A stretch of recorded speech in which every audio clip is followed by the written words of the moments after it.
All right. Oh yeah, classic. Good start here by me. When we started this, I promised that we would go scorched earth on this place to find some of the best players on Underdog. And we've gone through everywhere. We've gone holy grail searching, and we finally tracked down the infamous Teebox.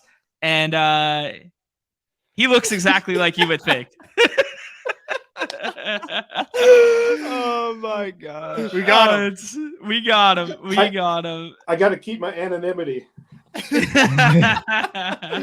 Oh, that's What's up, gentlemen? I don't want the paparazzi after me too much after this. You know? Oh, they're gonna be outside your house, man. This is what I've been waiting for. I've been having like Bob Costas and stuff give me a call, and they want an interview, and I was just like, no, man. I signed an exclusive with the Badge Bros, so he wasn't real happy, but you know, you got to do what you got to do. Oh, I love it, man. Appreciate it. Oh, this is gonna be a lot of fun because we've talked a lot about you. I'm not sure that you're as familiar with us, but we've talked a lot about you because for anyone who's played on the site, you've been in their draft lobby. You've been with them before. Yes. They have seen that name. Where's the origin of Teebox come from? Are you a golf guy or what? Well, I love the golf, but funny story with the name is going back to, first of all, I'm 52 years old. So, you know, I got kids that are 30 and 26. In fact, Numi kind of reminds me of my son a little bit. I'm so sorry. Yeah. I mean, Oh my god. you guys I'm guessing you got to be about 26. I am literally 26. Yeah. Okay. I'm 20. You guys just got the same mannerisms, and yeah, it's kind of funny. I love it. So anyway, so I'm in high school, 1980s, and fantasy sports really didn't come around, but certainly gambling was around. But certainly, I'm going back to like 1986. But gambling is illegal, so I don't know. I wanted to play on some games, you know, bet Packers -3. By the way, I'm from Wisconsin. Nice. Okay. So I got that going, and so I have a friend. He says, "Yeah, I know this guy. He managed like one of the local restaurants around, restaurant chains." And he goes, "You got to go meet him. His name is Dean." So all right, so I'm this pimply high school kid, you know, and I show up there and I go up to the counter and I'm like, "Hey, is Dean around?" And he brings me in the back. And by the way, I just got done golfing, so I actually had some golf attire on. Okay. And he brings me in the back. He's like, "So you wanna spend some money, huh? And you know, bet on some games." And back then you had to keep everything on the down low. And he's like, "You know, we can't have the cops find out about all this." But he goes, "So what? We got to use code names. So when you call in, he goes, you can't just ask for me, and I can't say your name over the air." He goes, so he goes, "So we use code names." And he looks me up and down because I just got done golfing, and he goes, "You're going to be called Teebox." Oh my so good. God, that's amazing. So that is, yeah. So I mean, my friends and stuff don't really call me Teebox, but I've used it certainly in the gambling world. And so that's how that's come around. Some guy called me that back in like 1986. Oh man, that honestly, the origin story is better than I could have imagined. Yeah. Like, that's so fun. But I do love to golf. I mean, certainly Wisconsin, you know, your seasons are limited, but I don't know, April through November, I don't know, I'd like to get out once a week for sure.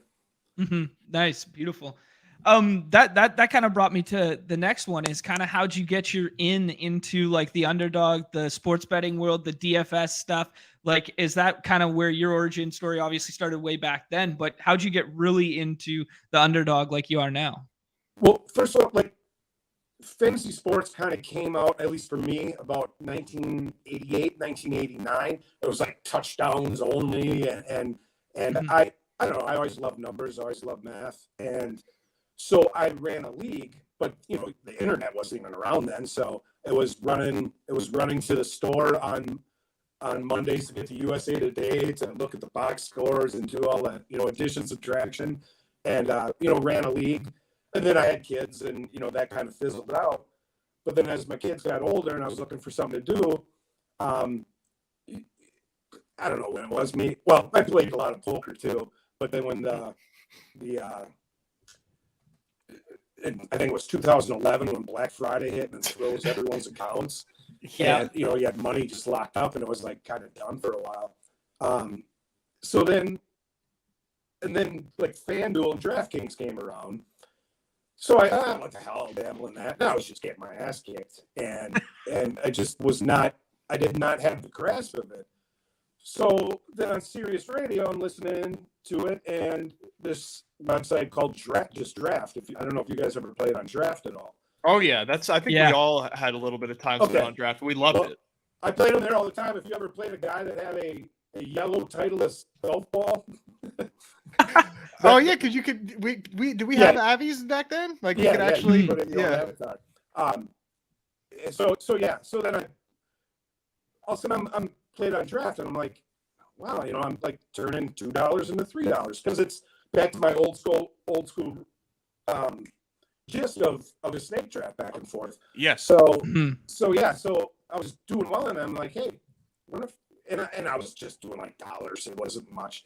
Right. Like, hey, well, if I'm turning $2 into $3, why not try 20? So I'm turning 20 into 25, and then next thing you know, on Draft, I'm like going, hey, let's turn 200 into 250, whatever. So, and I had a system that I was using that I kind of perfected a little bit over with trial and error, but so I just do my data that way. But then also in Draft, obviously sold out. What do I do now? I mean, I almost felt like it was Black Friday again. Yeah, it was really upsetting. I'm like, what am I going to do? But then obviously COVID hit right after that, and I started playing on Drafters. Oh yeah. I don't know. I don't like it. It's not the same. It doesn't hit. This is a safe space to say that. Yeah, I mean, can you swear in here? We could say whatever the hell we want. I don't know. Their site would just break down, and things just won't happen. It was fucking stupid, and I'm just like, I just emailed them one time, and they're, hey, we're in the process of fixing it, blah blah blah. So then all of a sudden I was Googling like other sites. So got to be other sites, and that's like this Underdog came out. Mm-hmm. So this was when they first started, and I mean the only thing they had going is the first BBM, and what the hell, I'll try that. And then I don't know, I had a question, I emailed them, and lo and behold, what I remember from my being on Draft, all of a sudden it was Nick Rudman. I don't know if you guys are familiar with Nick. Yeah, we've had him on. Okay, gotcha, nice. So, and I don't know who Nick is, but he's like, hey, are you the guy that was always on Draft all the time? And I'm like, no way. Yeah. And obviously he knew I, wasn't shy to spend some money. So hey, he's like, hey, yeah, we're starting this new site, we're doing this. So I mean, I entered the Basketball Mania. Certainly the daily started after that, without swaps, and it was, I mean, they're all in the beginning of the stages, and I get that, but so that's all I came about. I actually did make the finals on the first BDM, where the grand prize was like 200,000, and it was only the top 50. And I don't know how often you get a 1 in 50 shot at 200,000. Not too often. So in my head, I had almost had, I'm gonna win, have the money spent. List my mortgage, any cars, blah blah. And all of a sudden, it's the championship week, final week. There's only 50 of us. It's a Thursday game. Alvin Kamara goes off for 5 or 6 touchdowns on Thursday game. And I didn't have Kamara. I was just like, well, thanks for playing, Yep. So everyone remembers Kamara getting finished in the, I don't know, 23rd or something, right in the middle. And but yeah, so that's how that all came about. And then Nick, tell you what, Nick is a good dude, man. He is right there to answer any. And not that I bother him a lot, but he gave me his number. He's like, hey, dude, just text me if you need something or whatever. Which I totally respect, because I'm kind of in the customer relations world myself, and nice. You got to treat certain people right, and so they're lucky to have him for sure. He's a good dude. And one thing we've said from the jump with Underdog is just they've been so good to us, right? We were just guys playing on their site, and they've been so nice to us to reach out to us when we started this. And I mean, they've been great in that regard too. Yeah, for sure. So we see you in like all the daily contests. Do you have like a favorite sport to do dailies for?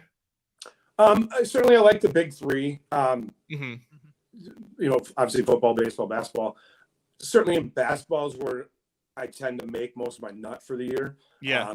It's just because it goes on every day, and people, as the months and months and months and years have gone by, people have played it. My favorite sport to watch and all that, baseball for sure. Hell yeah. Nice. Yeah. There we go. We knew you were our guy. Yeah, I just love. I mean, I don't know. Baseball and golf probably the two quietest sports to watch on TV, and I can't get enough of watching them on TV because it's just. Yeah.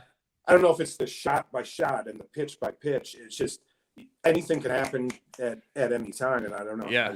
I dig it. It's aesthetic too, right? It's so aesthetically pleasing to see the nice cut grass, the perfectly manicured bunkers, the perfectly chalked up lines. Like it's aesthetically pleasing to watch. Yeah, for sure. And not that I do it anymore, but certainly baseball and golf has become old guy like me. I mean, it's just one of those things you can do. You can play the old guy softball, high pitch leagues, and stuff like that. And obviously football. I mean, I'm a short dude. I just get my ass kicked. Basketball, I made it to about 8th grade because I just couldn't, freaking Dikembe Mutombo all the time. It's just breaks you down. Oh, Yeah, that's great. but yeah, no, I enjoy them all. Obviously, I'm a volume player. I just, I mean, I have, like, for the big three, like I said, through trial and error, I get up at 4 a.m. This is what I do. This is my daily kind of thing. Get up at 4 a.m. And I have a cup of coffee or whatever. And I actually, because I do have another job that I need to get to, so I'll spend about 2-3 hours in the morning entering data into these spreadsheets that I made. For instance, basketball, I have like 20 key performance indicators. Baseball 24, I think football 16. That just seems to work, and I weight all these weight everything different. I mean, certain things mean more than certain other things.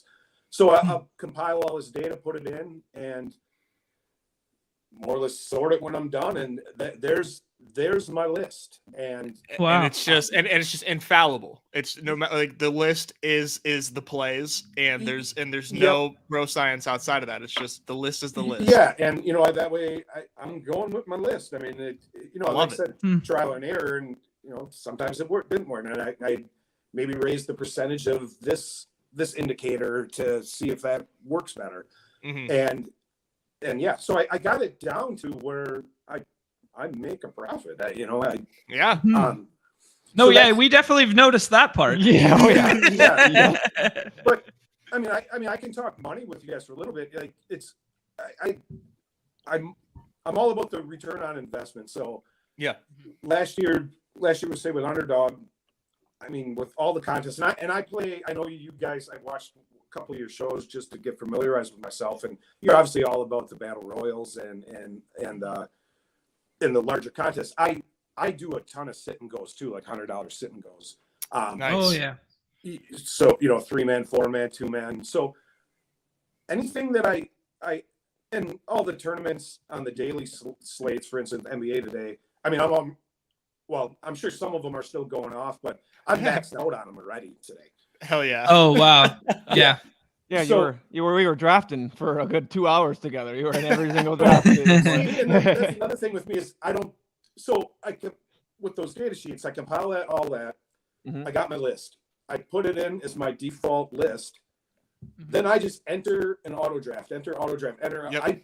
I very rarely am I actually looking at what's going on. Fair enough. Yeah. Yeah, I'll have my phone there, kind of almost like the radio playing, just to watch it, look over there, and I mean, I've certainly seen Numi in there, and a few things I do know about Numi is just from watching him is there's a few certain things in this world, and it's death taxes, and Numi will take Halliburton if he's available.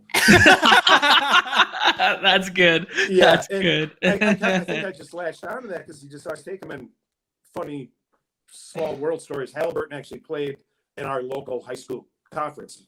Oh, no way. Oh, nice. Yeah, so he's kind of familiar with the guy. That's awesome. but yes, so yeah, then I do that, and a lot of people want to, and don't get me wrong, I have no problem with people drafting and watching. I just personally don't have the time, especially when you're voluming. Mhm. I mean, Yeah. I'd have to just quit everything and sit there on my phone and just hit and hit and hit. So I really don't have the time for that. So yeah, I don't know. I kind of do it that way.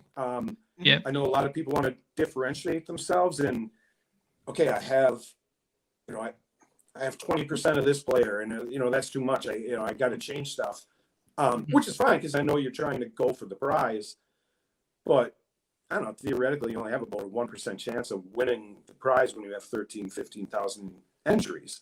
So Right, yeah. I treat it more as almost like the double up or triple ups.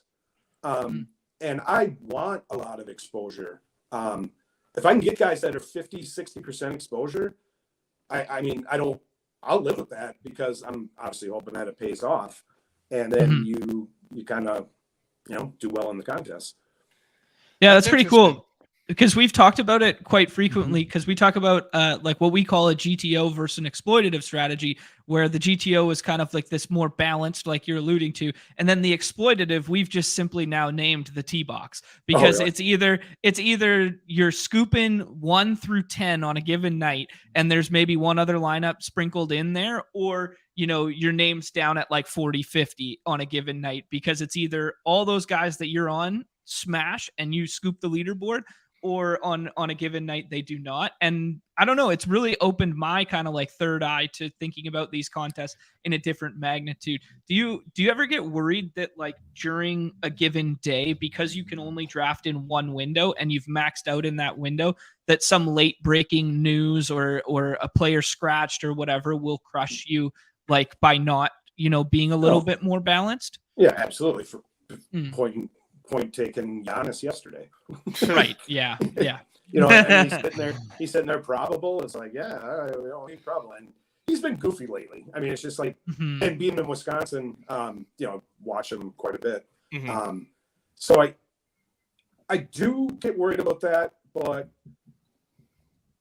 I don't know. I guess I try not to go in with scared money. Yeah. So is there ever like any point in your exposures that you like, okay, maybe I need to curb this? Like you said, you're willing to get 60 to 70. Are you ever like, hey, I cannot do 80. Like that's too much for my risk tolerance. Or do you just say, hey, if that's what I'm getting, then I'm rolling? I'll glance at it. And if I have high exposure to two separate, for instance, basketball, two separate players on the same team, that gets me a little scary. Oh, I'll tell you right now, I actually looked at it prior to coming on this. Nice. Like, I need Siakam and Scotty Barnes. I love it. Little peek behind the curtain. Wait, did you say you need Siakam and Scotty Barnes Yeah, I need them to do well? Oh goodness. well. Well, then I'm already dead today. Oh. I love it. I love it. A little clash. Yeah, and I just with those rankings too, and like Underdog. Well, they just obviously in the last, I don't know, less than a year, put up the ADPs on that. Yeah. And prior to that, I mean, I think they put it on there as an advantage for your standard player who's thrown in $20, just so they can. And I get all that. I actually think it helps out. I don't know if you want to call them the smarter people, sharkier people, however you want to call it. Yeah. Because even before I do one draft and enter it, I can just look at the ADP and then what I have as down as my ADP. And I can tell you right before I even do one thing who I'm going to be overexposed to for the night. Right. And, yeah. And if I'm fine with that, I'll let it ride. If I need to think I need to make an adjustment, I'll do it. Or I'll make an adjustment where, well, for instance, I like today, I wrote this down. I think like Butler and Hero for Miami today, personally, I think that they're going way higher than they should, at least according to my math, my sheets. Other than like Clint Capella for some reason, which I don't know, people must have been on him too, because I'm not as exposed to him as I thought I would be. They must have been pulling him down as far as his ADP today. So First halves never feels good either. I try not to just have scared money, and and I'll see the scared money a lot of times in like the head-to-heads. Or else we just do a head-to-head, and then and next thing you know, the next head-to-head with the same person, they're just like picking the same people then that I had, and it's like all you're doing is making me lose, making you lose. Yeah. You know, an underdog's gonna get the rake regardless. Yeah, they don't care. And so I sometimes I just wish there wouldn't be like scared money in it that way.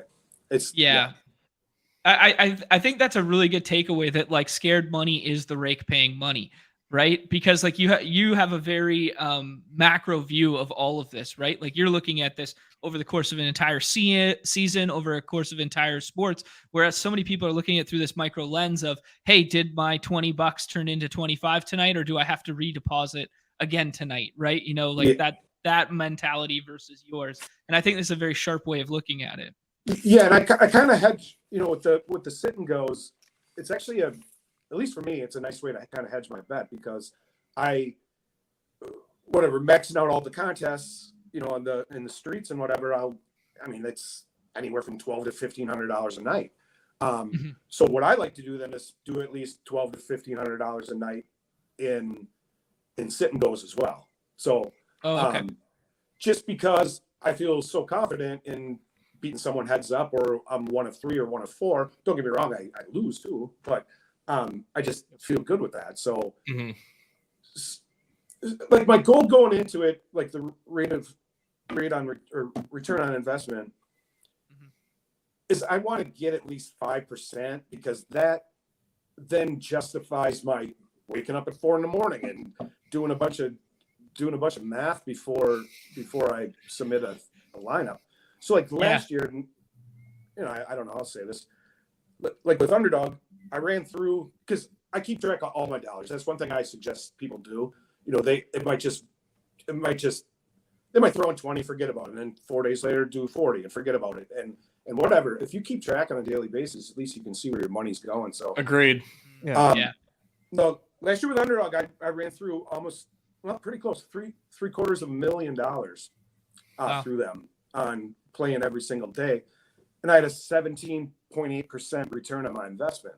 So I don't know, I'm fine with that, you know. I think so. You're beating the markets. I'll tell you that much. Yeah. One thing that's tough right now is I'm looking at chat and I'm seeing all these people saying they're going to steal your sit and go idea, and I'm sitting in here in these $3 and $5, the lower stakes, doing the same thing you've been doing for the last however long, and all of a sudden now I'm just going to be battling out with my fellow badge bros. And it's just going to be like last night I wrote this down too. Like with everything, I was in for 29.50, and I had a 12.4% return, which is only like $360, but it's $360 that I profited last night. That's more than I made. And a lot of that was majority of the sit and goes. You know, hopefully break even or probably lose money in the tournaments, and then do that.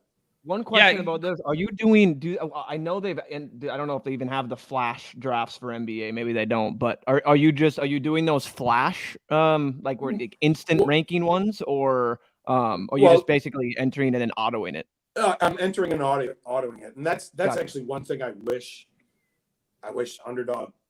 I don't know. I brought this up to them too, and maybe they can't with the way it works, but I know Draft had it when Draft was their thing. I could enter.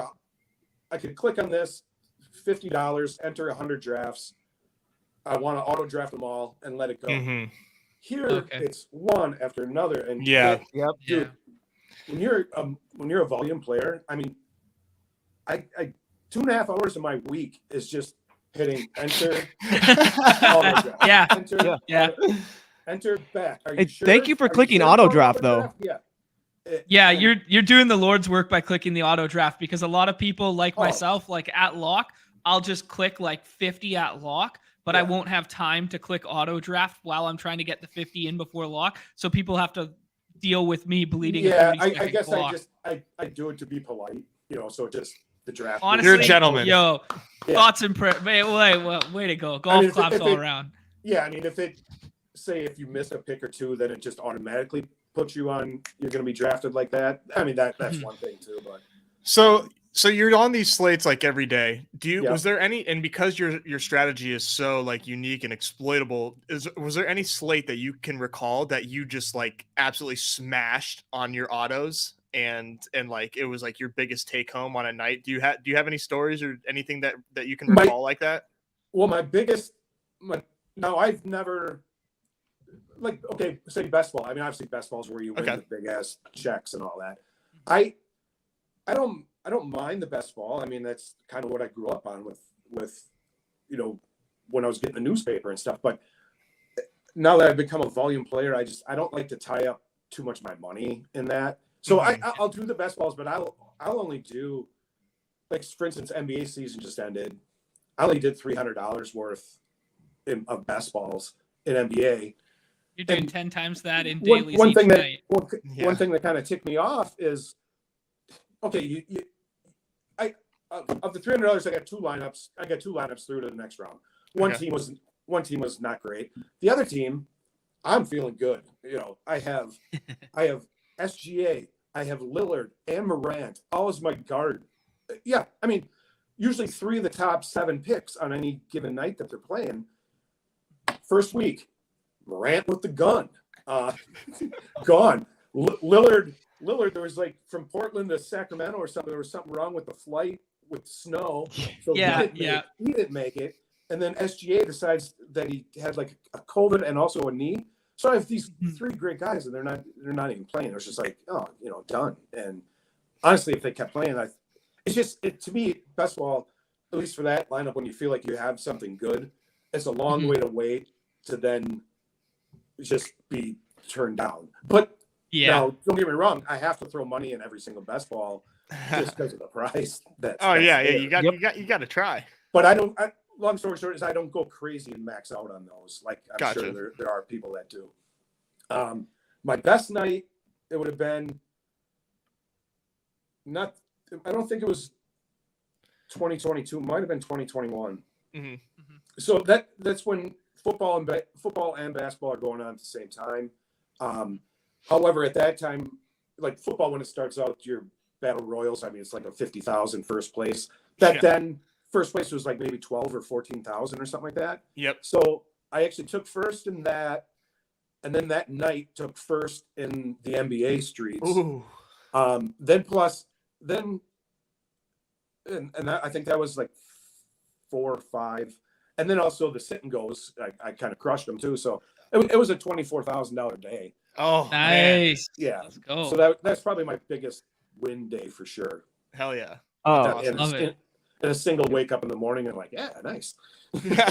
One question I have is in their Discord, we've had amongst a talk when the payout structures kind of changed about 2 months back. Yeah. Beforehand, it for guys like me who didn't do max volume, and when I did, if I basically did not finish top 10, you don't get anything. And they've changed. Have that as obviously beforehand you were max entering and it didn't really affect you. Have you noticed anything different since the payout structures changed, or is it just it's helping you?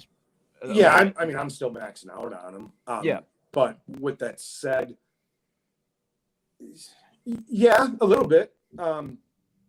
Like, well, for instance, this year, like I did pretty good January, and I've had a pretty good so far a week or so of March. February, I got crushed. Did not do well. Just shit wasn't working. I don't know if I guess I didn't really look too much into the payout structure if that was the reason why. But other players obviously had to be doing good. Like, I don't know, like the players that I see in there on a regular basis. I mean, certainly Numi, I see you in basketball and you too, John. Nez, for some reason, I don't see you too much in basketball, but baseball, the name Nez, I saw all the time. In fact, you were kind of taking me for a while there. Let's go. Yeah, man, that was a fun little friendly rivalry we had for a minute. Yeah, so it was fun. It was fun to see the Nez. That's Nez. So, but like, I think like, and I'm sure you guys are familiar with these people. If you're familiar with me, I'm sure you're familiar with it. Like, Feed the Freezer dude and El Padrino. Oh yeah, Padrino. Oh yeah, RT99. Those two I certainly see. They obviously have the same mentality that I do, just volume. Yep. I don't know them. I would guess they're like me. They're a dude in their younger 50s as well. Just, you don't have kids to spend money on really anymore, and everything's out of the house. You got some time, and you got a little bit of bankroll, and just kind of go with it that way. I would say the dude, his name is Sam Olsen. Oh yeah. Okay. Oh yeah.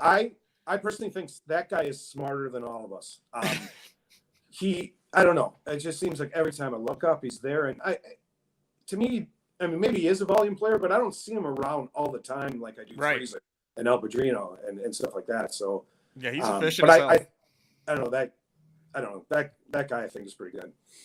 Yeah, he hangs out in our Discord a good deal, and we're always singing his praises. I mean, multi-sport too. I think the biggest separator for me determining like who the big quality players on the site are when you see them do it across multiple sports. And I respect the hell out of you, respect the hell out of Freezer, and I respect the hell out of Sam for doing it across baseball, basketball, and hockey. Sam does it in hockey too.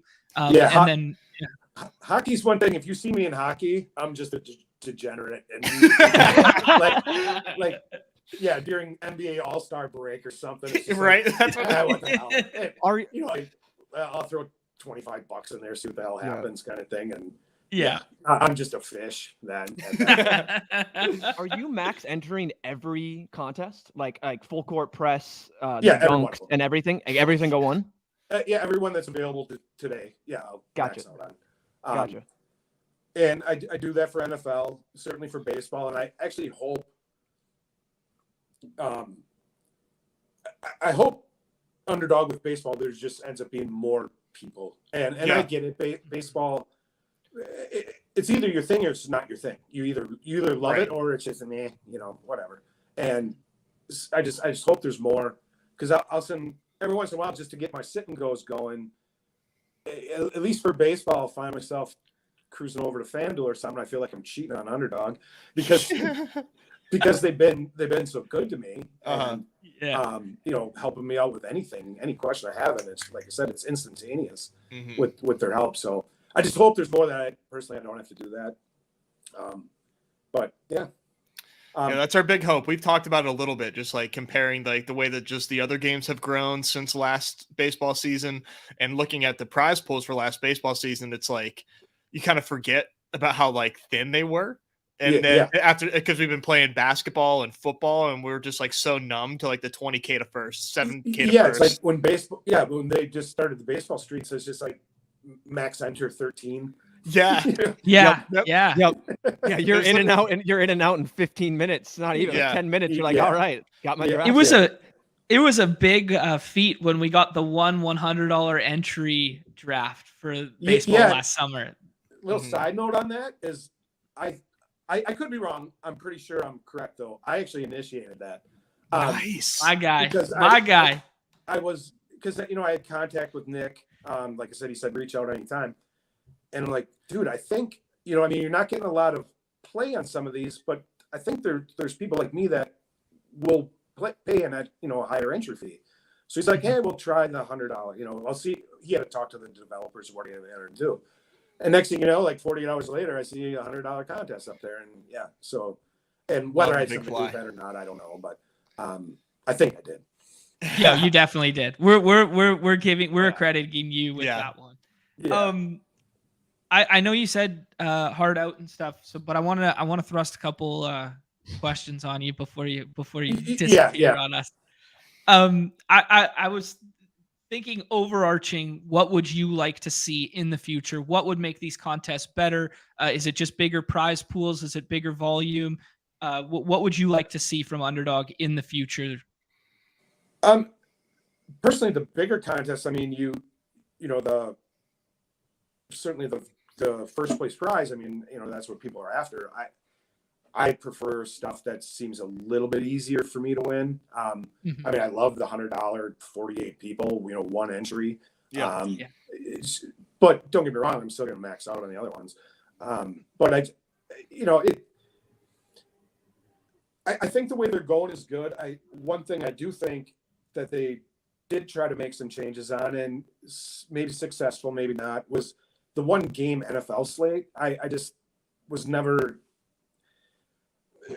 before they added when they didn't have quarterbacks and all that, it's just like you either had to hit the nuts or you're done. I mean, yeah, literally the lottery.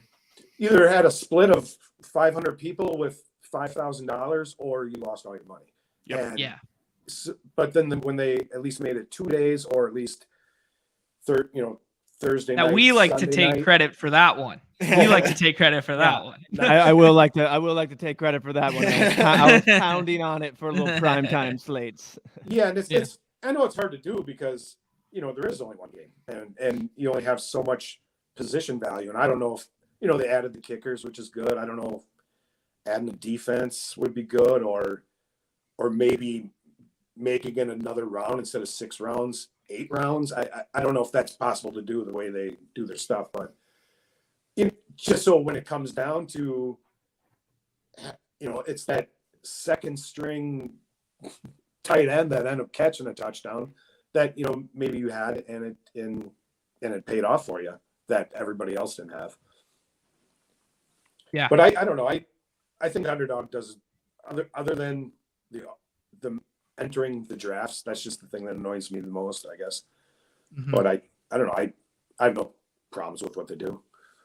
That's funny. That's been my one thing that I've said is like, I wish I could just click enter the next 50 drafts and just boom, one click. But then I understand someone else said, I think from a user, like just entering, it's just more appealing to be able to enter, see it all, then go back and enter it like for the casual. So I get that. I get that, and still keep that, but just have the option of, for instance, I want to enter 150, contests right now in the streets and call it a day and be done with it.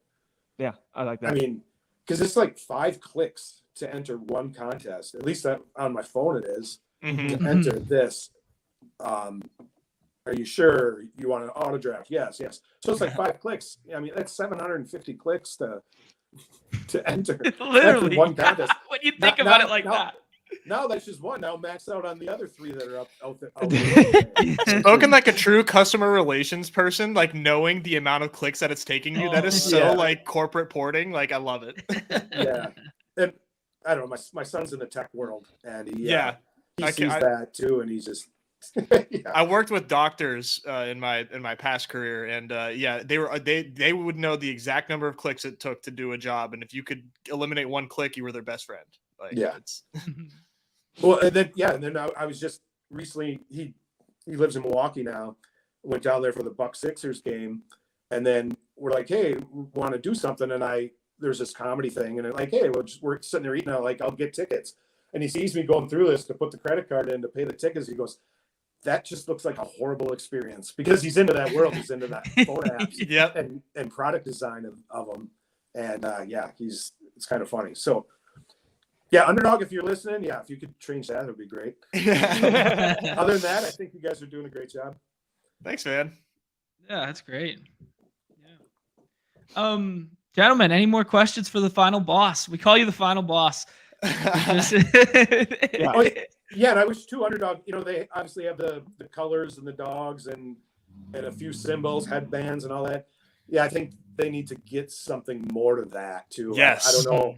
Like, I noticed they don't have the color yellow. Just, I don't know if you did 100,000 or 500,000 or 1 million or whatever drafts contest entered, you're a yellow. You did a yellow background or just something like that. Or or if they had a contest for the volume players like myself, where I don't know, the top 50 money spenders of the week or something get to enter a contest or whatever, and that'd be dope. I'd be. I do like their if I could qualify. I do like their kickbacks that they've been given on entering the streets at 20%. Yeah, the 20% gauntlet stuff. That's a really good step in the right direction for a loyalty program. Right. I mean, for myself, I'm getting $200 to $300 a week back in kickbacks, and it's just like pays a car payment. Shout out John for saying rake back about 1,000 times prior to that happening.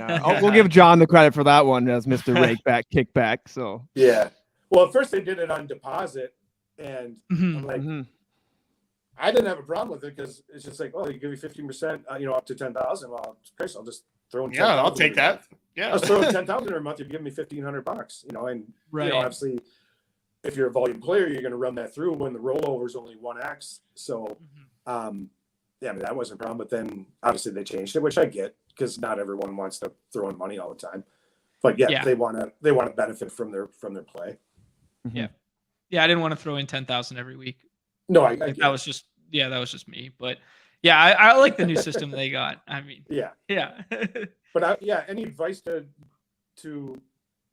I mean, I don't know if the people who listen to you are new or around the block or whatever, but certainly the new players, I would definitely, I mean, obviously play in whatever streets you want to play in, but try the cash games. And even if it's just the $3 one,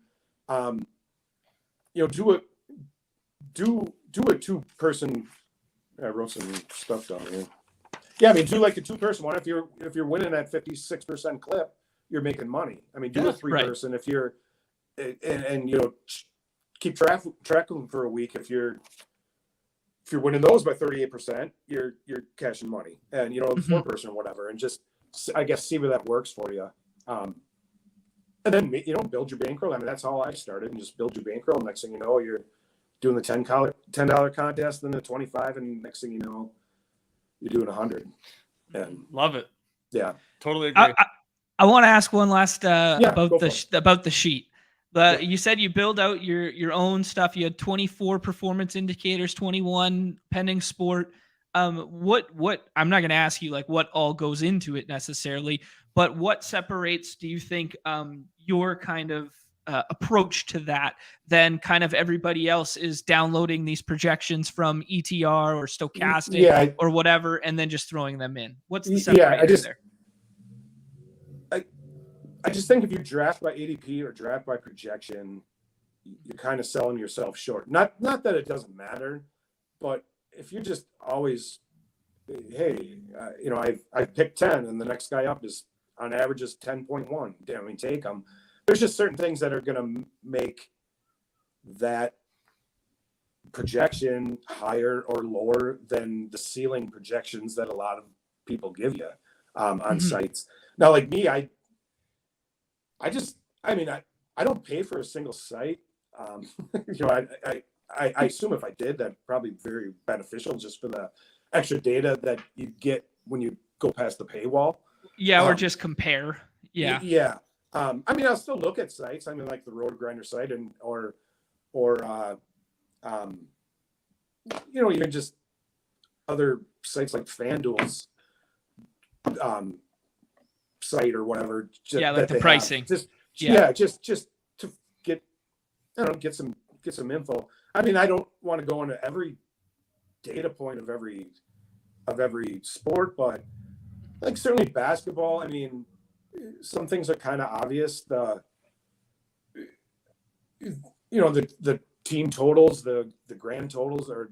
I mean, I think that's a big thing. I mean, there's just so many more shots going up, so more rebounds, so more just chances for everything. Baseball, certainly weather. I just think there's a lot of people that don't even look at weather. And I'll even look at wind blowing out. On a particular day. So there's just certain things that I don't know. Me personally, I find valuable that maybe someone else doesn't find valuable. It's working for you. So it's definitely, it kind of is. I mean, just kind of with the sheet I created, you could look at someone's stat. Are they going to be over or under? Oh, that's another thing. I do quite a bit of pick'ems and stuff too. Nice. I was going to ask. Yeah, I do. Do you do the fives, or what do you like to do?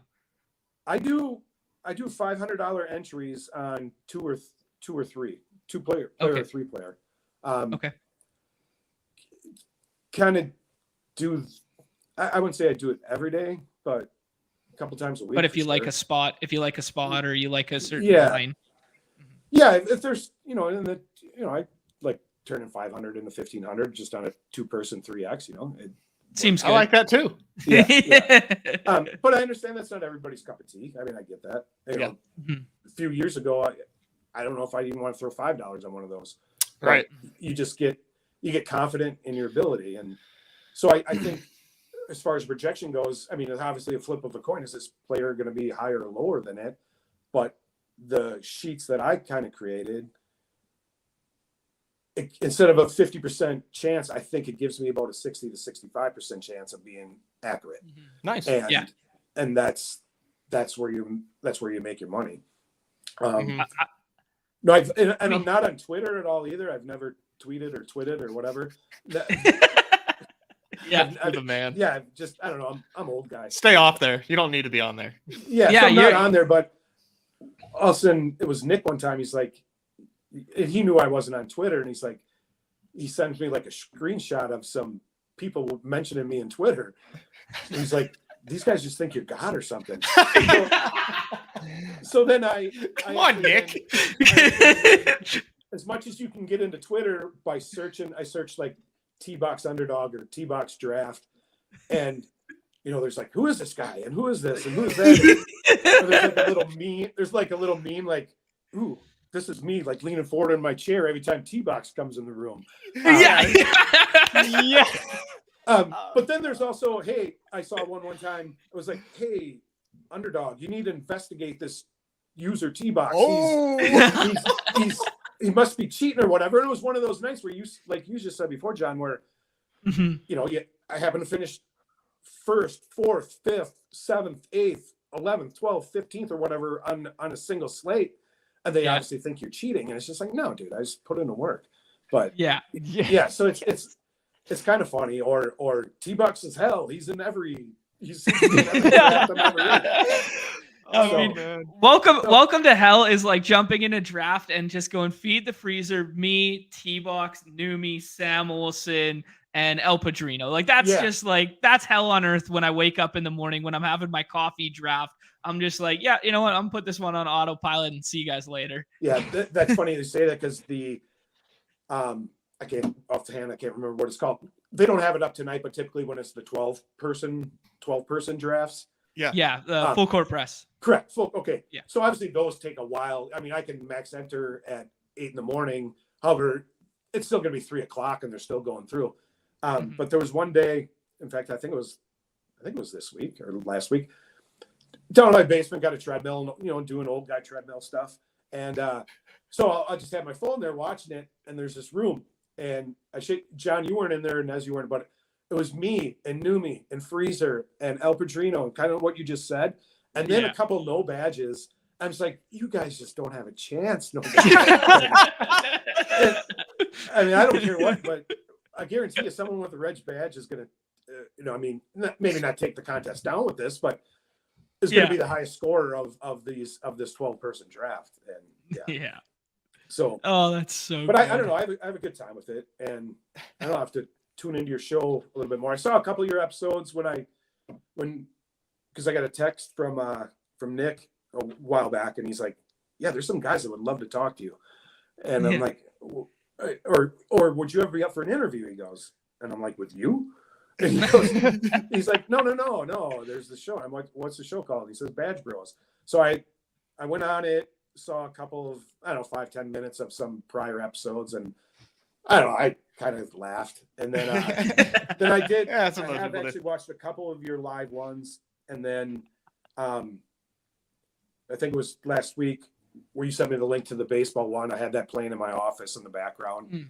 Nice. Anyone walking in there was like, "Why are you guys talking about infielders so much?" But yeah. So I don't know. I have a good time with it, and then I commend you guys doing for what you're doing. I said to John in the email, I'm like, you guys are getting big time now. You'd be on Sirius Radio or something sometime here in the future. Fingers crossed. Irons in the fire. Yeah, put those great omens out there for us.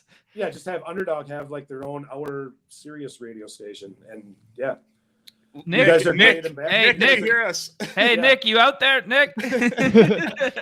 No, I think you guys are great ambassadors, and obviously the more you guys do, and if people listen, and your Twitter stuff and all that, it just brings in more people. So, thank you. That's the plan. For saying that. Appreciate. That's very nice of you to say. Thank you. Yeah. Well, dudes, I do have to get out unless you have another. No, we'll let you go. I think. Thank you for everything, man. Yeah, invite me back too sometime. Honestly, yeah. Open door policy, man. Open door policy. Honest to God, whenever you got some thoughts jogging. If you want to draft, we would love to draft with you too. We got Andy waiting in the wings here. I'm sure you know Andy 8052. He's been doing a lot of the hoop stuff in the morning. Maybe you haven't even been looking at the draft boards and stuff like that when you've been drafting, but he's in the hoop streets all the time there. If you want to draft with us, every contest. Yeah, I mean, obviously, I know if I did well or not well, but I'll still check every contest. I don't scroll, but just who's ever whatever shows on your first screen, the top 15, top 17 or whatever, I'll see who's there, and obviously I'll see Numi there, and I'll see Freezer there, and stuff like that, and me there occasionally. So it's all good. Perfect. All right, guys. I have a phone call to get on here in 10 minutes or 9 minutes now, so I will. I just exit out of here, right? Yeah, we got you. On the bottom, you can hit like leave studio or just close the browser. But it's been a pleasure. Yeah, man. All right, guys. Thank you so much. Thanks, Corey. Nice to meet you. Yeah, nice to meet you guys. Bye. There we go. I got him. Thanks. Andy, what's good, man? Dude, that was fun as hell. Oh, dude, that was great. I was just sitting backstage watching. That was fantastic. Reading about Silicon Valley Bank collapsing, the important things. Underdog drafts and massive bank runs. Yeah. Oh, perfect. 2023, baby. Man, honestly, Teebox was even bigger beauty than I anticipated. Like, I knew he was going to be cool. Like, I knew, this guy's going to be fun. He's obviously always in the streets. Dude, Corey's a legend. Corey is so fucking dope. Yeah, man. Could never have been prepared for how awesome that was. Yeah, everyone's in the chat I was ready to come in here and be like, this is my villain, and now they're like, he's turned into my hero. Yeah, exactly. It's right? amazing. It's amazing. Well, Nez said before the show, he's like, never meet your heroes or whatever. Never meet your heroes. And I was like, dude, this is going to be awesome. And it was fucking awesome. Exceeded expectations. Oh, great stuff. Andy, what's good, man? You've been in the hoop streets today at all? I know I really want to talk some dance. You guys did some dance stuff on Club Top Shot there, but you didn't really get deep in the weeds. You guys did a draft together and did some initial thought process stuff, but really want to pick your brain on some of the dance stuff for sure. But how's the NBA stuff been going? Where do you want to start? Yeah, I've been getting kind of cooked lately, to be honest. Not that bad, but I've had a couple nights where it's like, you look at my exposures, and my top 4 exposures are all guys who go crazy, and I'm like, all right, it should be a good night. And then I look, and it's down 20%. Okay, interesting. It's been a couple of those lately. Man, you're preaching to the choir there. Yeah, it's tough, but I now I'm doing 30 or so drafts in the morning against Teebox, pretty much. Actually, a lot of times I feel like I start drafting before he is on and drafting, because I'll start drafting normally at 7 a.m. He's Eastern a Central time. Time guy. He's Central Time. So when he said 4 a.m. Central or whatever is when he gets up, starts his sheet. That's when he's doing. Yeah, but I don't think he's drafting then though. No, that's when he starts his process. Dude's committed. Because normally I'll see him log on around 8 o'clock or so and start being in my drafts. Because I get up at 7. I'll do 3 drafts from bed, and then I get up, feed our cats, and go to the gym. And then I always end my workout with 45 minutes on the treadmill and do some Underdog cardio club. It's so easy to cut a workout early because you want to hit the treadmill and draft. It's the it's so detrimental to my goals, because I'm just I'm a cardio king because I just want to rip a best ball draft. But otherwise it's been okay. I've been hitting on some guys, but back and forth. Been doing a bit of the playoff best ball. I think as the season starts to slow down a little bit, it's just getting pretty fucking chaotic with stuff I don't know, last night with the Nets situation and stuff. It's just gonna get more. Yeah, it's gonna get more and more like that. And I know that there's really nice variance there if you can play that kind of stuff right. But I also just find it less fun. It's just not super fun to go and do a draft night and be I have no idea what the fuck's gonna happen. Yeah. And I feel I'm just firing off random bullets. And so as that starts to happen, I'm gonna kind of go more and more into this best ball. Well, let's do that. Let's jump right in there. How many of the dance have you been able to get in so far? I don't have that many done so far. I have 16. The problem is no one's fucking drafting in the mornings when I'm doing these. And then at 7 a.m., no one is filling the dance drafts. I'll sit for a very long time. Mm-hmm. And then in the afternoons, I'm trying to max enter my like dailies. And so it's been a little bit tough, you know. It's weird. Living with your fiance, having a full-time job. There's not a ton of time to max enter all these contests. I'm gonna do it for sure. But that's why Teebox gets up at 4 a.m.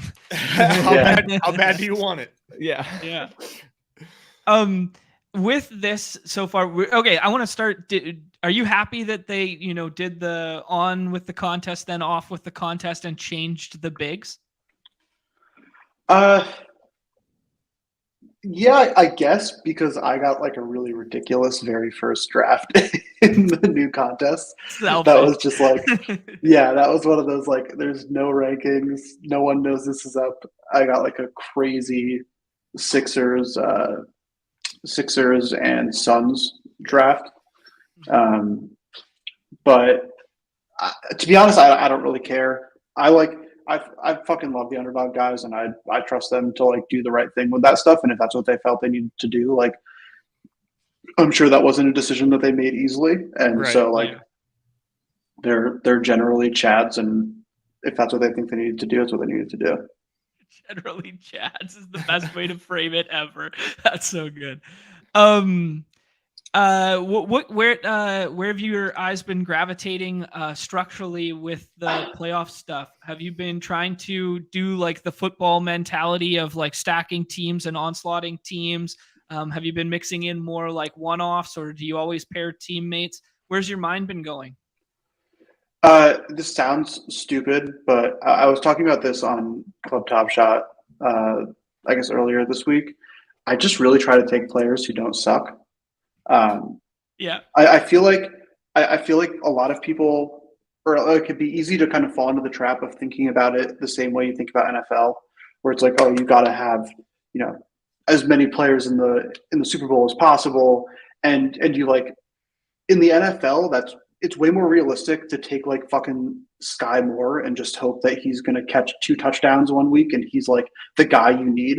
But there's just like no world where that happens in basketball. Like, or not no world, but the world where that happens, it's like total insanity anyways. You know, like think about drafting anyone who's not one of the 4 best players on the Suns. Like what has to happen for them to play multiple games, producing at a level where they're going to advance you to the next round?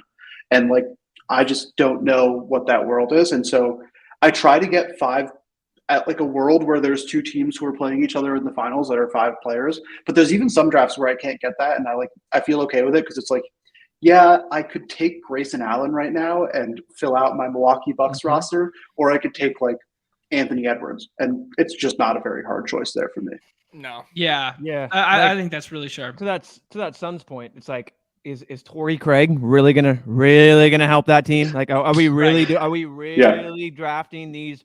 Are we really doing Josh Okogie right now? Like, what? I see these and I'm just like, what? And I see someone was trying to defend gorgeous Jiang for the Sixers, and I'm just like, what are we legitimately doing with this pick? What is he going to provide to you besides making you lose your pod and not advance? Because it's 1 of 6. And that's not how the NBA works. I'm 100% in lockstep with that. It's just like it just going off of the last year's final and seeing the winner and just kind of thinking about now, how do these teams get through? Like, obviously it'd be nice to have Jaylen Brown and Jason Tatum, but like, that's not going to deter me from grabbing another Celtic and then capping it at 2, like you said, and not just going, now here's Brogdon, now here's all these other guys. It's like, they're just not going to be, they're not going to be valuable to helping you push that team through. And it's just like, and people aren't also thinking about just what if that team sweeps? Like, then they're really dead. So yeah, I'm in lockstep with you there. Yeah, and I think that's one thing that I've been having a bit of a hard time kind of making some firm stances on with like the first 2 rounds is like, are we totally sure that Drew Holiday should be the 10th overall pick? Right. Yeah. I mean, well, we saw so. we saw the bear case of it last night. You know? Yeah. Yep. That was no Giannis, and you thrust him up into the 6 and 7 range last night, and then it's the Brook Lopez show, right? I mean, nobody thought and so Fox that's was coming, but that's where I've been having a little bit of trouble, is just how aggressive there I want to get and how much I'm comfortable like saying like fuck it to the ADPs and just kind of making my own draft board. Mostly because this is my first year doing the playoff best ball, like with any level of being serious about it. But like, to me too, I think that the first round, like the Bucks are going to sweep whoever they play. I really struggle to think of the world where it's not like at most a 5-game series. Mm-hmm. And so it's really hard for me to take, if I don't have Giannis, I have a hard time taking Bucks players because like, what are they going to do for me? Yeah. And a lot of those guys are going early. Like Brook Lopez is going, 16th. No world do I want Brook, unless I have Giannis. Bobby Portis ADP, huh? That Bobby Portis ADP. I will never draft Bobby Portis. There's rebuttals out there, and I see like you're taking, like, for me, it's like I really like the Cavs. I really like these star player that are depressed, and it's like, you really think the Cavs are going to make it to the finals? No, that's not what I'm saying. But I think that Donovan Mitchell is going to put up intensely more points than the guys that you're drafting in that range. Like you're filling out your third, fourth, fifth player on a team, and though even the 2nd through 5 may not ever score a point.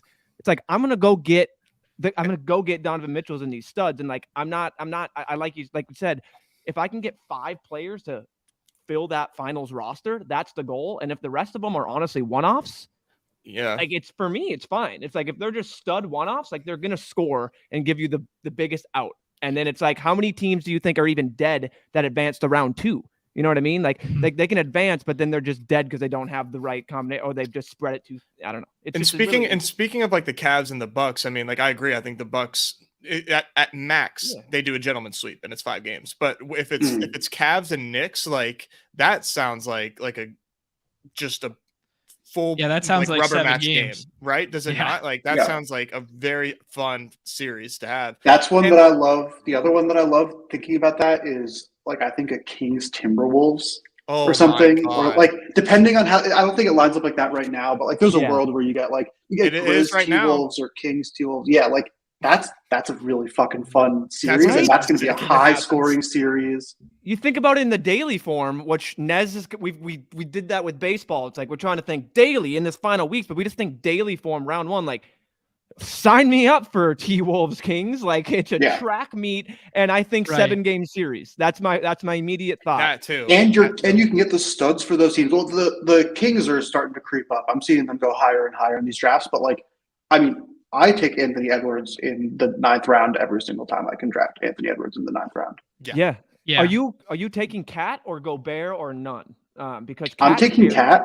Cat scares me. Nice. He does. I'm taking him as a bit of a boomer bust. 10th, perfect 10th round he's like pick. Literally 10th round pick. Bigs are scarce. I've taken Cat. I've had a couple drafts. Maybe it was just one where my last 3 picks were all T-Wolves, and it was Edwards and then Cat and Gobert, which felt like a little bit gross. But I was like really weak on bigs, and so I figured, fuck it, why not? Yeah. But yeah, that's one that is definitely scary, but I feel like it's worth the risk. I love doing that. Another, I think Nick put it out there, but just like the Nets are, give me some Mikal Bridges, Claxton. Like, I don't know. I mean, they're going to score points, and they're going to be the focal point, 91% chance of making the playoffs. Again, they're doing their best way. They're doing their best tank to get out of the to take it out. Right but like just grabbing guys from there. Obviously, you have the Clip and the Heat and all that. Just grabbing the Butler, bam. So anyway, let me bring up a list here and see what you guys think, because I threw out this tweet on the day that is that on the screen there. Guy. Yeah, Hoops Guy, baby. Hoops Guy threw out a tweet here. These were some of the guys that I liked early there. You guys see any names that you agree with, disagree with, or some other combinations of ADPs that you guys think are currently wrong? So my only thing with the Hawks players is I feel like things are so guard heavy already that like I think you need a kind of unique construction to get to a point where like later on in the draft, you want 2 more guards. Good That's point. like the one challenging thing there is I feel like most of the times I find myself in a position where I feel most comfortable in my guard position, and then I'm trying to fill in wing and big to feel good about them. Yeah. So that's my only concern. That's why like I love PG and Kawhi, because if I can just get 2 wings, like that feels super nice. Yep. And so like anything like especially that if you feels go really early good. bigs. Especially if you go early Yeah. bigs, the filling in like the 5th and 6th, they've pushed up a little bit, but filling in like that 5th or 6th or 6th and 7th round with PG Kawhi feels nice. A question for you. I sent a screenshot to the boys, and John's first thing was, naked Embiid, spicy or something like that. And like I took Embiid, someone sniped me on Harden, and it's like all of a sudden I'm looking, and it's like, do I and I'm looking. Someone snipes me on Toby Harris. Like I'm just pushing him. I'm like, I'm not gonna draft Tobias Harris now. And I just get to the point where it's like, what? Maxi's sitting there. I already have 4 guards. I don't need it. I'm like, I'm just gonna go naked Embiid. It's like, immediately think it's dead, but like how, like, you know what I mean? Like how dead actually is it when you have Chip will sell you the best big in the NBA, but offensively the best big in the NBA out there dominating, pushing that team through. You're just saying the Sixers don't make the finals in that. Like, are you okay? Just if you haven't done it, but just thinking about that, would you be okay with builds like that? Oh yeah, definitely. I think I'm not sure I've done naked Embiid. I've done naked Tatum, where I don't get Jaylen Brown. And then I didn't get Robert Williams, and I was just like going through the draft, like, do I really want to take Al Horford this early? No. Yeah. And I was just Grant like, Williams had just bricked 2 free not throws to end the game, and you're like, I'm never taking this guy in my life. It's not even your choice, too. It's just what you're left with. It's like, I don't want to just burn this pick to stack and be like, you know what I mean? Like, what is this going to do? That's just my I think that's the big thing is like NBA is so much more predictive than NFL. And that's the only thing that I really compare to, because I don't do any other sports for daily fantasy. And like, I think you just really have to be comfortable taking what's given to you in any given draft, and like just being very flexible with that, and being okay to just take the best player available, because like no one will draft Desmond Bane for some reason, and all of a sudden you can just have a free Desmond Bane in the 9th round. And like I've seen Desmond Bane go undrafted, which to me is crazy. That's shocking. Yeah. I mean, they're the second best team in the West right now. And if Ja doesn't come back, who's their main ball carrier? I mean, like Tyus has been playing really well the last 2-3 games, I guess. Their strong team without Ja. Right. That's been my thing. I mean, the stats will back it up. Nerd alert, yes, whatever. But last year they were honestly better without Ja, statistically wise. I wouldn't go like that. I know, like that's what like the numbers say. They're just best equipped to handle Ja's, you know what I mean, out. It's like the 49ers. When a QB goes down, they're the best team to handle someone to step up there. It's like, that's the best comp I can have. It's like when Ja goes down, they have the right pieces in place to step in and be like, we're just not going to skip a beat. Yep. Yeah, good comp, Jimmy. What do you guys say we jump into dance here and talk about it on the fly? Oh yeah. One second, I'll be back. Andy, is there anyone right now you think's like egregiously mispriced that you like can't stop clicking on? Let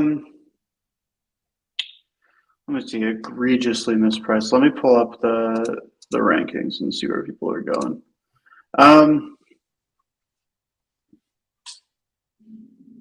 I think at one point it was Steph. Like Steph's ADP was 22, and now it's getting pushed up pretty good. Yeah, it was Steph. A little bit more. I've been taking Sabonis a good amount at 24. Yeah.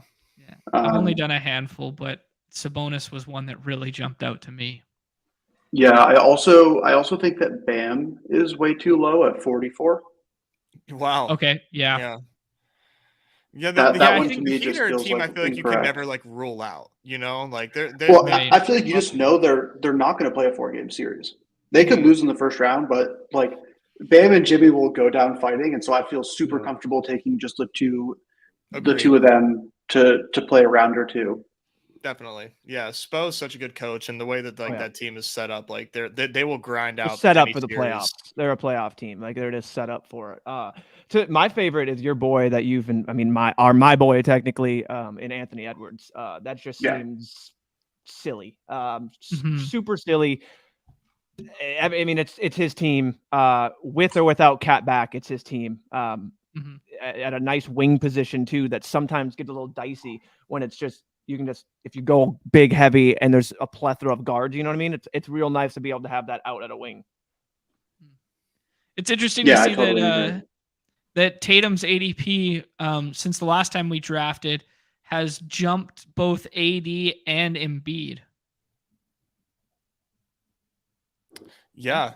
I think the KD injury has made him slip a little bit. Right. Yeah, that's fair. The Embiid one, I don't totally understand. I guess I get it.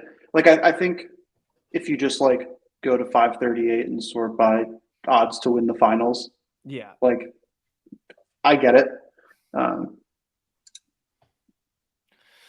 know. I think you talk about a team that's like equipped for the playoffs. I think the Sixers are a team that really nobody wants. Like they've got some like Embiid is such an X factor. And they're just they're a pretty well put together team. Like they're playing some good basketball. It's just the being in the conference with the Bucks and the Celtics is what's making it. Yeah. But do we like Joe? I wonder. Yeah, Andy, what's your thoughts on Jokic and the Nuggets? Are you like I'm of the belief that they're pretenders, and I feel like most people are, but I think that they probably won't win the finals, but I don't think they'll lose in the first round. And so I would take Jokic just because I think that I think they probably won't win in 4 or 2. Like, I don't know. To me, like a team who you think has a non-zero chance to make the finals and also probably isn't going to sweep every team they play, and you can get their best player who like literally their offense runs through. That's like a very nice combination of things. Yeah, it's a really good point. You just took it out of I mean, that's the reasoning for Jokic for me is everyone's talking about they're pretenders. They're not going to make the finals. The Nuggets are jokes. It's like, okay, but in that same vein, if you think that, wouldn't they not be a lock to sweep, get more games, then help you in this contest? Like, even if they don't make the finals or get to the like, you know what I mean? Like, I think that's just it's a counter argument. It's like, if they're not as good to get there, then they're not as good to just come out and sweep teams more games for them. That's just a great point. That's been my thing all along. Yeah. And I think it's just like also being comfortable with the fact that like your top 5 picks probably are not going to be your 5 players who are the stack for the finals. And like, that's okay. And like, just being comfortable with the fact that like Jokic is just so good and he can put up so many points through 2 rounds that the guys who you take later on, who are maybe the second best player on a team, who, when you're just kind of like taking best player available and going through it, then will be the guys who are playing for you in the last round. And like, you know, trying to have some reasonable world where that happens. I was thinking of building out West with Steph there, hopefully. This becomes a very interesting pick for us because I think the natural tendency is to stack.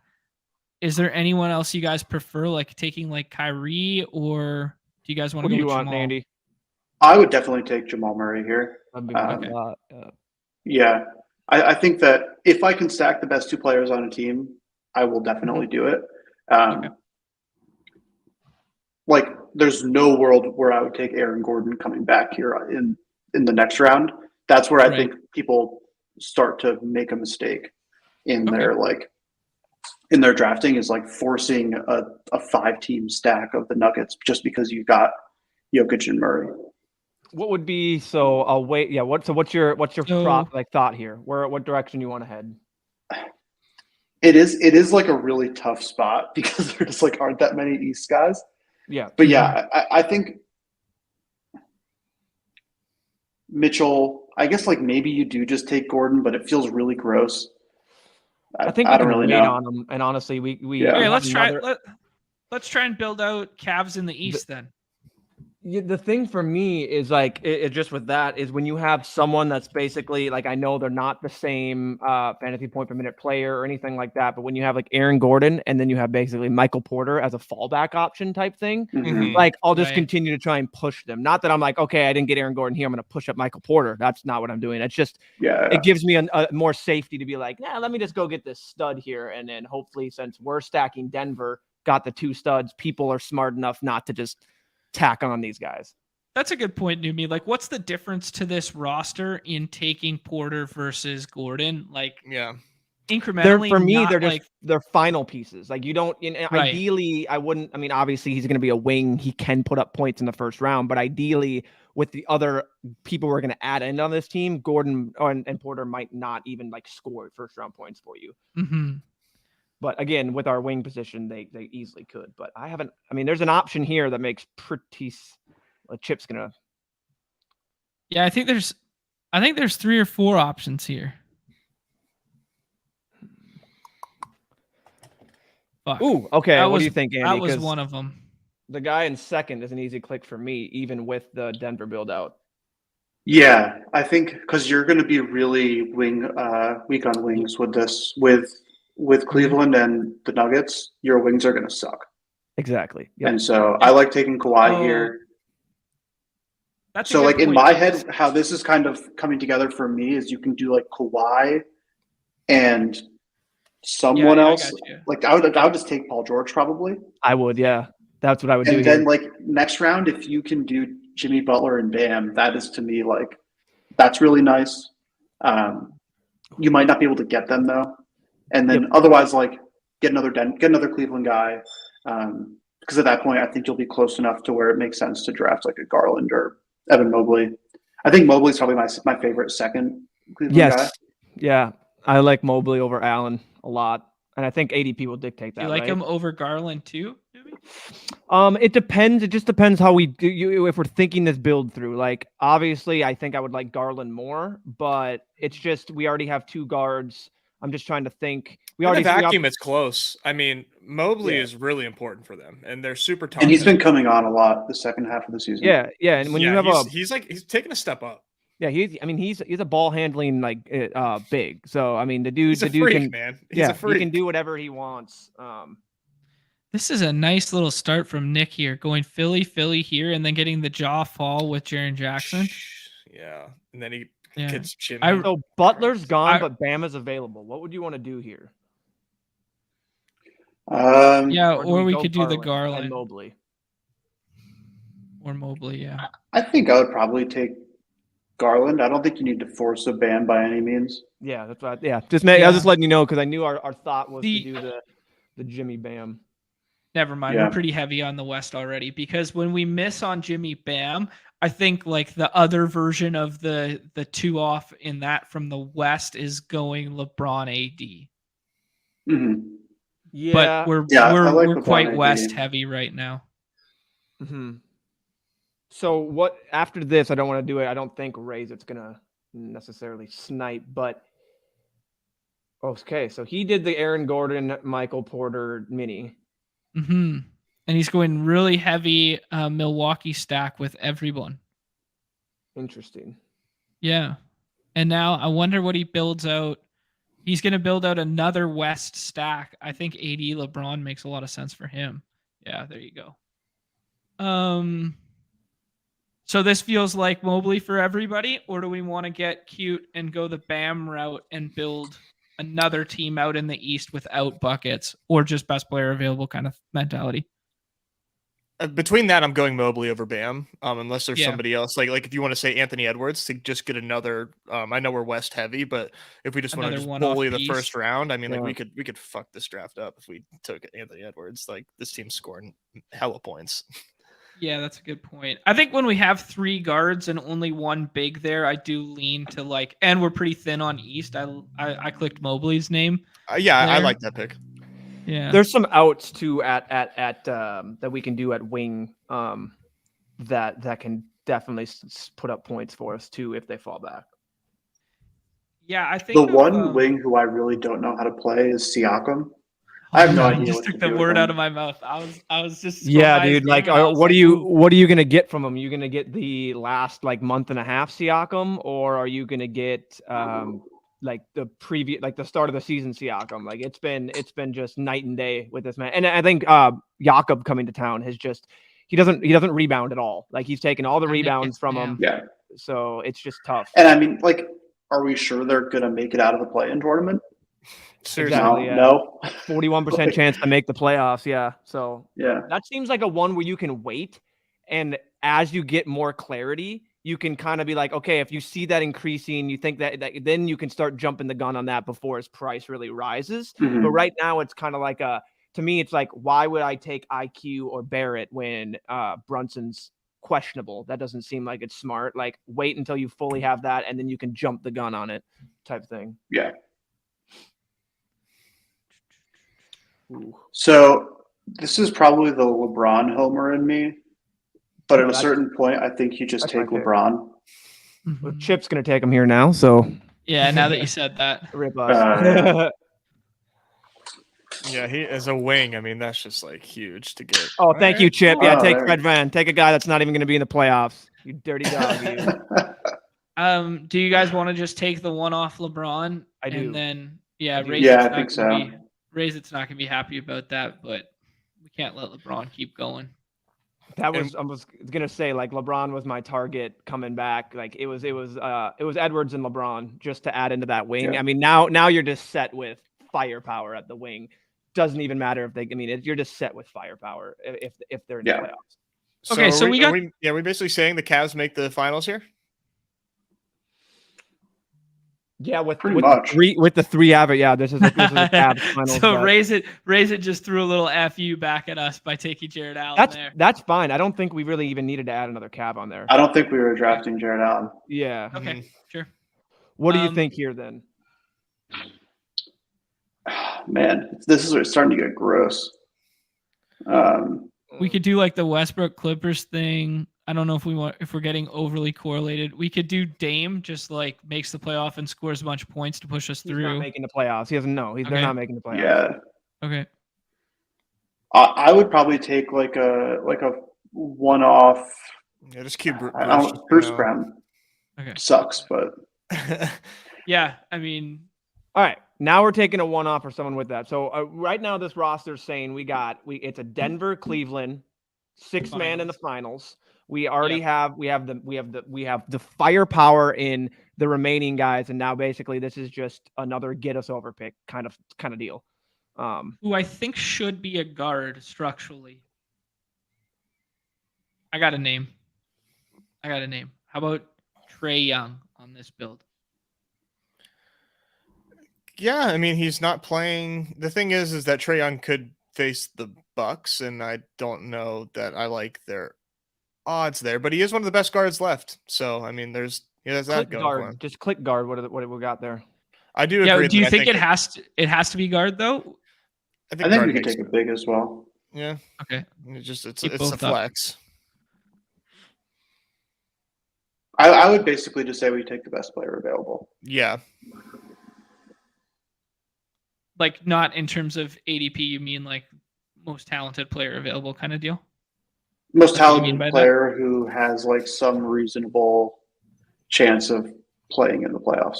hmm I like it.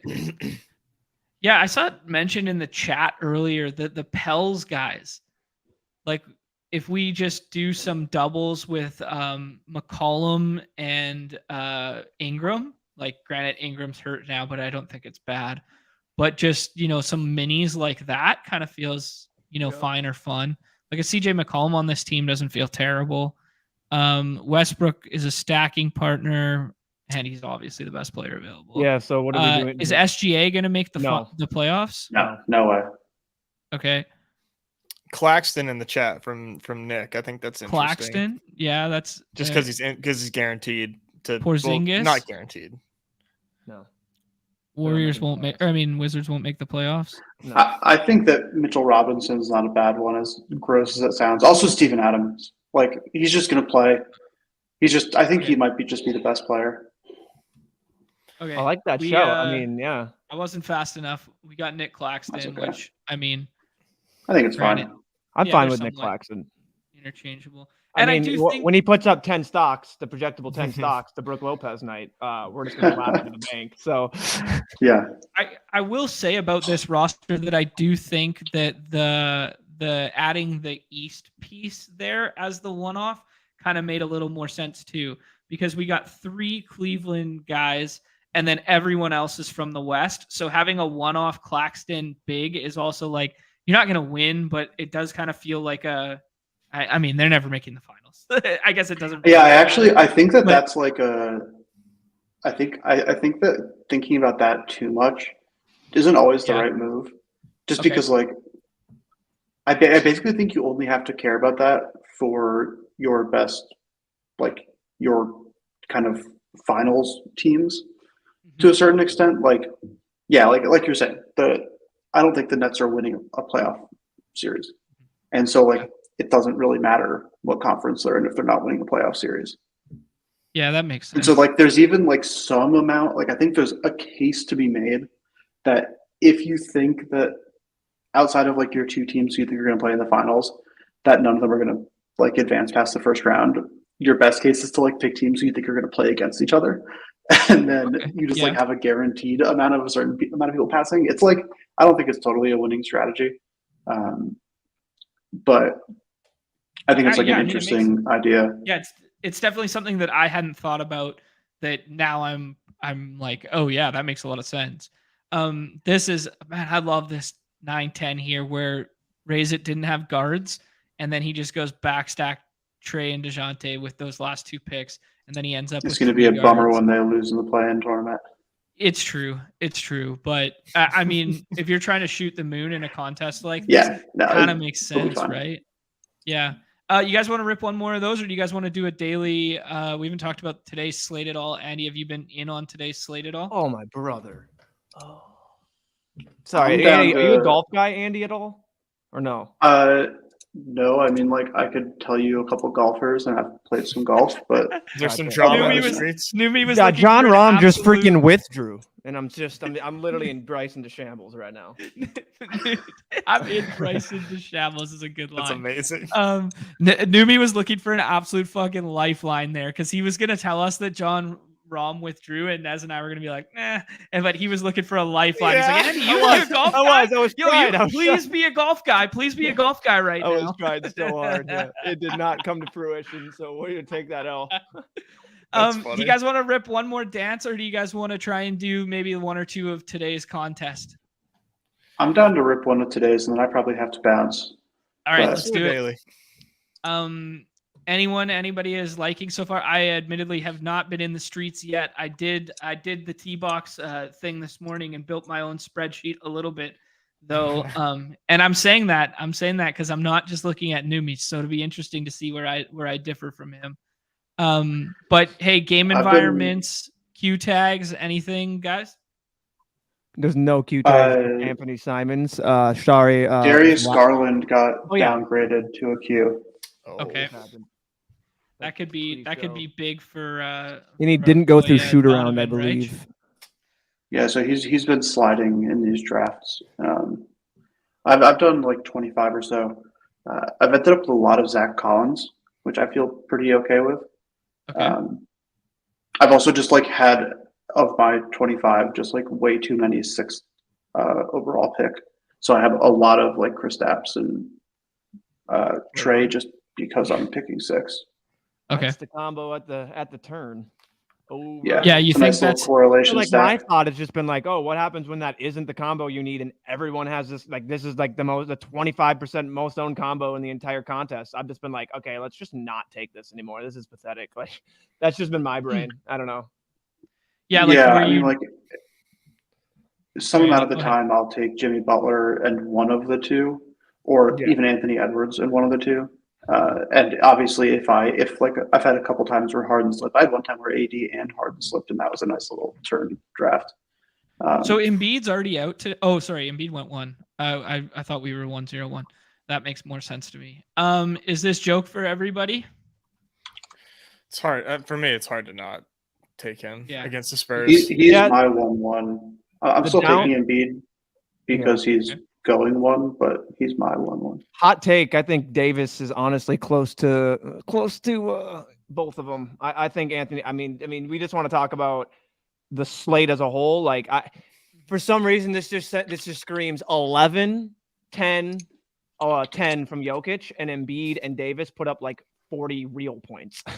And Right. it's just like, Yeah. oh, we're playing a G League squad in the Spurs. So like, I don't know, but don't get me wrong. I've been taking Jokic nonstop at that interchangeably, but it's just like right now I look at my exposure and it's like I don't want to have this little AD when it comes to like because the Lakers aren't going to blow anyone out. Never scared about that. Like the Nuggets could legitimately be up 35 points in the third quarter, and I would not be shocked. Yeah. Yeah, We're seeing see that the Donovan Mitchell ADP is already jumping here, getting ahead of that Garland news there. Bradley Beal, wow, two Wiz guys going pretty high today. Is Kuz out, or is that just? I think he's in. Kuz is going pretty high as well. They're all going top 15, I think, or maybe Kuz is ADP 16. We get a Butler fall here. If I'm looking at my sheet right now, I actually have both the Toronto guys over Butler, but you guys like Butler? Yeah, I think Butler's pretty safe. These other guys kind of have perceptions of like higher ceilings because like Butler, the way Butler plays, and it's a game against the Cavs, it's like a slow paced game. But I think he's like liable no matter what the game environment is to put up like 45. Sounds good. Andy, who do you like here, or Numi, who do you like here? I like Dejounte Murray a lot. Okay. I also like Good Kuzma. you, Dub boy. I know. like Mikal Bridges. So you like pushing up Bridges here, Oh, that's despite fun what we against saw the last T-Wolves. night. Yeah, but you can take DeJounte. He's going to play in my mind. They're playing a back-to-back. He played, 13 minutes? Yeah, I think it was 17. Oh, it's 12. Yeah. Oh, my God. Wow. So sorry. Yeah, he'll play. He's like the Iron Man of the NBA, so he's playing. But sorry because I wasn't familiar. What happened with the Nets last night? Did they just get shellacked or? So the quote from Jock Vaughn or whatever his name is, he goes, let me get it so I have it. It was right before tip, and he was like, they Yeah, put the out plan- this kind of sketchy looking roster, and then they said the The plan, plan wasn't to sit most of the rotation for the game, but given the slow start they had and the energy they got from the bench, he opted to go for fresh legs. Quote, yeah, sure, my plan wasn't to eat the whole pizza in one sitting. Yeah, Was but he a it Ninja goes Turtle? even, What the fuck is that? it goes even before that, because like 25 minutes before tip, out of nowhere, they put the opening lineup on, and then they say, we may or may not be playing Bridges tonight. Like it was like a quote of that. Like he may or may not get full-time minutes is what they said before, like 20 minutes before lock. Silver's gonna hit him with a fine for that. He's got to answer to the people in Vegas if he's gonna be talking this wishy-washy shit, man. They don't play that. It's the NBA. It's they just put out whatever they want, do whatever they want. Yep. I mean, Paul George dizziness won literally 30 seconds after the slate. I'll just continue to bring that up over and over again. Yeah, Literally, that was the thing. Like in 2021, like Paul George dizziness out. I'm like, brother in Christ. He ran around, he spun around in a circle. Yeah, too like, long. what? Get off the Dizzy Dragons at the freaking county fair, brother, and get ready to play a game. Like, what are we doing? Do you guys like Dinwiddie coming back tonight? You think full rotational minutes there? D'Angelo Russell's also coming back tonight. Hero with Butler feels bad. Yeah. I like Dinwiddie. I like Okay. Dinwiddie. Yeah. I like the Nets. This is my favorite game. Yeah. Nets and I'm taking a lot of. I'm stacking Gobert and Edwards if I can. I'm not afraid to have multiple of either team. Nice. That one of looks my exactly favorite what Nick sixth-rounders did here. is Kyle Anderson as well. So Oh yeah, I love some slow mo. I was gonna say, is it a slow-mo night? now it's a Jalen It's a Noel slow-mo night. night. Shout out Discord. Okay, we have Jokic, but like, if we think Jokic is going to score a lot of points, like in play, like what about Aaron Gordon in a matchup like against the Spurs as well? Like I'm kind of like leaning into taking teammates, like if it's just like two. But Guys, Numi, you guys know better I'm than me. overruling everybody, and I'm taking Scotty Barnes here. You know why? Huh? Because my guy Teebox was on the show earlier today, and he said, I already know I have way too much Scotty Barnes. and I'm trusting the process right there. I think I know why, because no one on their right mind is clicking Pascal Siakam and Scotty Barnes, and he has them up, and he just got all of them. Like, right. I told Chad, and I literally go, I'm like, dude, I'm gonna have 0 Pascal, so he's scoring 60 tonight. Like, I'm gonna do 150 lineups, and I'm not gonna click this dude's name once, not once. He is not worthy of being picked in the top 4 rounds. IMO, like, it's bad.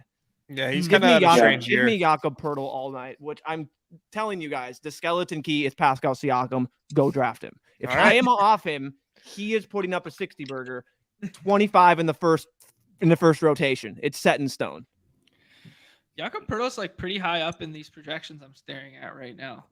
Like, yeah, ETR has him projected pretty high. I've been there you go. You see Clint Capella there. Monster. Poeltl, the puddle. That's getting minutes. So you combine that, it's like the Zach Collins play, fantasy point per minute monster, except he's solidified more minutes than Zach Collins, and he's getting that. It's the Clint Capella play, except he's solidified more minutes and into the fantasy point per minute monster. Is Nick Claxton going to play ball tonight? I was staring at that name there, and obviously I'm all Nick over being Clax. the sharp guy. And then, I think all those guys are playing tonight. Okay, Zach Collins gets picked right in front of us. That was one of Andy's darlings. You guys talked about slow-mo earlier. I think slow-mo's the pick here. Okay. Is there anyone else you guys like on the Spurs tonight other than Collins? Tough. Do you guys like Keldon Johnson? Do you guys like? I mean, Keldon Johnson just feels like 33 fantasy points in the 6th round every single time. Like always. That's just what he feels like. With everyone back, that was I was gonna say, Numi. Like, it's just tough. I mean, they're like the Raptors, except terrible. And you don't know what you're gonna get. Now this is the healthiest that they've been in like a while. They're playing like 26, 28 minutes of Vassal, which is eating into everyone. It's just hurting everyone. Like, you don't know. It's like whack a Spur, which I don't want to do because they're garbage. If anything, it's like Zach Collins feels the safest. And then watch it be a Jeremy Sochan night. So, right. Yeah. Okay. One last question before I know Andy's got to go, and apologies again, Andy, for making you wait a little bit longer there. But the infamous Teebox, we've been waiting so long to get him on the show. Any names in kind of like the middling rounds and or the 6th round that you guys want to say out loud so that we will look smart tomorrow or Monday when they pop off here that you guys like this evening? Michael Bridges is my guy. I might go full Teebox and 90% him. Okay, so you're moving him here. I'm big on the Brooklyn guys tonight. Okay, I'll probably have a lot of them. Brooklyn is that game in general. Brooklyn and Minnesota. Okay. Yeah. Minnesota, I don't always attribute to a pace-up spot. Are they a pace-up spot? Yeah, they're garbage. We don't play defense. We allow the most we allow the most threes of any team. It's just like, oh, you can shoot. All right, you're gonna get a nice it's just gonna be the 3-point contest for you. There's gonna be no one there. Basically, I thought Nez, I'm just letting you know, if you want to have one bet today, smash that over. Fine, just go smash that over. I don't know what honestly, it is. I have 233.5, and it's probably different because I pull it from Fantasy Labs way early, so it's probably changed. But smash that. That was spicy. Nice. That was a spicy AF finish right there. We're leaving with smash that over, and we're all diving in on the Brooklyn Nets. What could go wrong tonight? I mean, that rotation, that rotation is set in stone, right? That rotation is locked solid. Can't wait for Daron Sharp. 33 minutes tonight, baby. Wheels up. Andy, now in the Discord. If you guys aren't in the Discord, get in there. He's sharing some knowledge in the hoop streets there too. Man, that thread is always in the Discord. Popping. Yeah, everyone's always shit posting. I feel too dumb to follow what's going on in there half the time. Half the jokes are over my head and half the jokes are at my expense. So I just kind of, all right, I'm all right, guys. I get it. Any parting words, any final shots, any plugs, anything of that magnitude? Start with you, Andy. No, all good. Thanks for having me. Something to come on again. It's a good time. Beautiful. You're welcome. Yeah. Hopefully welcome we can. anytime. Let's revisit in a couple of weeks once the the playoff best ball is a little more solidified and we can see how things have changed. It'll be fun. Yeah, absolutely. And you have a little bigger bankroll after taking down a few dailies, huh? That's right. Fingers crossed there. Gentlemen, any party shots? No, hell of a show. Yeah. Thanks for everybody who checked it out. This was one for the books. That wasn't ever. All right, yeah. On behalf of myself, Numi, Nez, and Andy. Oh yeah, the golf. Yeah. Numi, let me plug it real quick. Anyone that's not following Badge Bros Unhinged, you're not even gonna know what's happening. People don't even know that account exists, and they don't even know that the other video exists. It's in the link to this in this video. Go check it out. Check the live stream tab. That's where they are, not under videos. And tonight at 5 p.m. Eastern time, 4 p.m. God's time, the only time, we will be, me and baseball, and if any one of these knuckleheads want to join, we'll be just going over the sheet and just sweating some PGA while drafting nonstop. And I believe today's a custom ranks show. We're going to be debating and making a full top 75 on there. And then it's going to be available for anyone that wants to go and just plug them and play. So it's going to be a great, great show tonight. Check that out. Yeah, a lot of talk in the chat of other names to search down and hunt down. Don't worry, guys. Don't worry. Just trust the process. I will find these people. I'm hell-bent to find Freezer. I promise at some point Freezer will be on this stream. I guarantee. And Sam Olsen, man, that guy, I've asked him 20,000 times. He's like, I don't want to do content. Don't want to. He's warming up. I ask enough. I push enough buttons. He's going to come on here. But that was a sick shout from Teebox to call out Sam, right? Being like, yo, he's a G. So, I mean, we're talking Mount Rushmore there. Like, Sam Olsen, Teebox, Freezer, and the last spot is up for debate, in my opinion, for these daily contests. We'll have that discussion another day. On behalf of the Badge Bros, everybody, good luck tonight in the streets. Check out Numi's stream later this evening, and enjoy your weekends. We'll be back on Monday. Everybody's favorite time of the show, the end. Peace.